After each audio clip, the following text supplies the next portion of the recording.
पौष मास में आने वाली पुत्रदा एकादशी का व्रत निपुत्रिक को इस लोक में पुत्र की प्राप्ति करा देता है और मृत्यु के पश्चात स्वर्ग। आइए इस पुत्रदा एकादशी का महात्म्य श्रवण करते हैं। युधिष्ठिर बोले, श्री कृष्ण कृपा करके पौष मास के शुक्ल पक्ष की एकादशी का महात्म्य बतलाइए। उसका नाम क्या है, उसकी विधि क्या है, उसमें किस देवता का पूजन किया जाता है। भगवान श्री कृष्ण ने कहा, राजन, पौष मास के शुक्ल पक्ष की जो एकादशी है उसका नाम पुत्रदा है। पुत्रदा एकादशी को नाम मंत्रों का उच्चारण करके फलों के द्वारा श्री हरि का पूजन करें। नारियल, सुपारी, बिजोरा नींबू, जमीरा नींबू, अनार, सुंदर आंवला, लौंग तथा बेर के फलों से एवं धूप दीप से देव देवेश्वर श्री हरि की पूजा अर्चना करनी चाहिए। पुत्रदा एकादशी को विशेष रूप से दीपदान करने का विधान है। साथ ही वैष्णव पुरुषों अर्थात श्रद्धा भक्ति भाव वाले साधकों के साथ जागरण करना चाहिए। जागरण करने वाले को जिस फल की प्राप्ति होती है वो 1000 वर्षों तक तपस्या करने से भी नहीं मिलता। ये सब पापों को हरने वाली उत्तम तिथि है। चराचर जगत सहित समस्त त्रिलोकी में इससे बढ़कर दूसरी कोई तिथि नहीं है। समस्त कामनाओं तथा सिद्धियों के दाता भगवान नारायण इस तिथि के अधिदेवता हैं।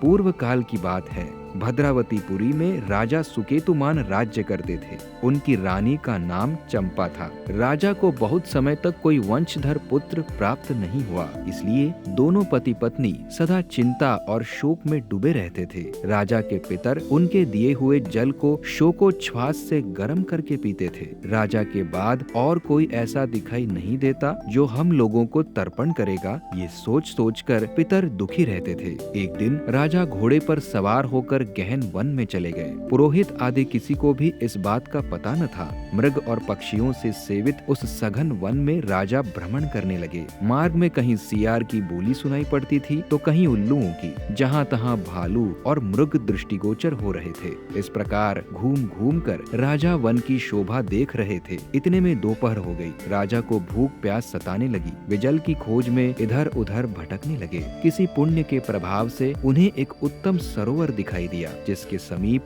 मुनियों के बहुत से आश्रम थे।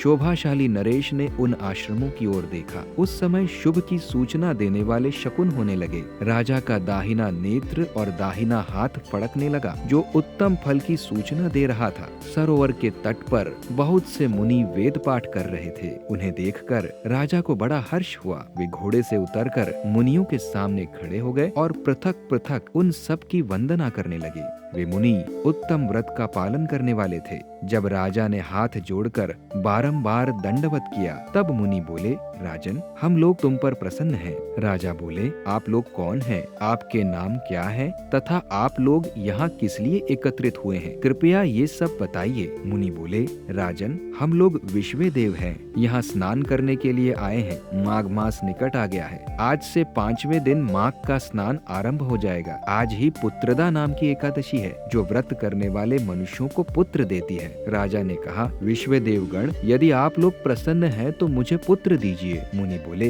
राजन, आज पुत्रदा नाम की एकादशी है। इसका व्रत बहुत विख्यात है। तुम आज इस उत्तम व्रत का पालन करो। महाराज, भगवान केशव के प्रसाद से तुम्हें पुत्र अवश्य प्राप्त होगा। भगवान श्री कृष्ण कहते हैं, युधिष्ठिर, इस प्रकार उन मुनियों के कहने से राजा ने उक्त उत्तम व्रत का पालन किया। महर्षियों के उपदेश के अनुसार विधिवत पुत्रदा एकादशी का अनुष्ठान किया। फिर द्वादशी को पारण करके मुनियों के चरणों में बारंबार मस्तक झुकाकर राजा अपने घर आए। तदनंतर रानी ने गर्भ धारण किया। प्रसव काल आने पर पुण्यकर्मा राजा को तेजस्वी पुत्र प्राप्त हुआ, जिसने अपने गुणों से पिता को संतुष्ट कर दिया। वो प्रजा का पालक हुआ। इसलिए राजन, पुत्रदा का उत्तम व्रत अवश्य करना चाहिए। मैंने लोगों के हित के लिए तुम्हारे सामने इसका वर्णन किया है। जो मनुष्य एकाग्र चित्त होकर पुत्रदा एकादशी का व्रत करते हैं, वे इस लोक में पुत्र पाकर मृत्यु के पश्चात स्वर्गगामी होते हैं। इस महात्म्य को पढ़ने और सुनने से अग्निष्टोम यज्ञ का फल मिलता है।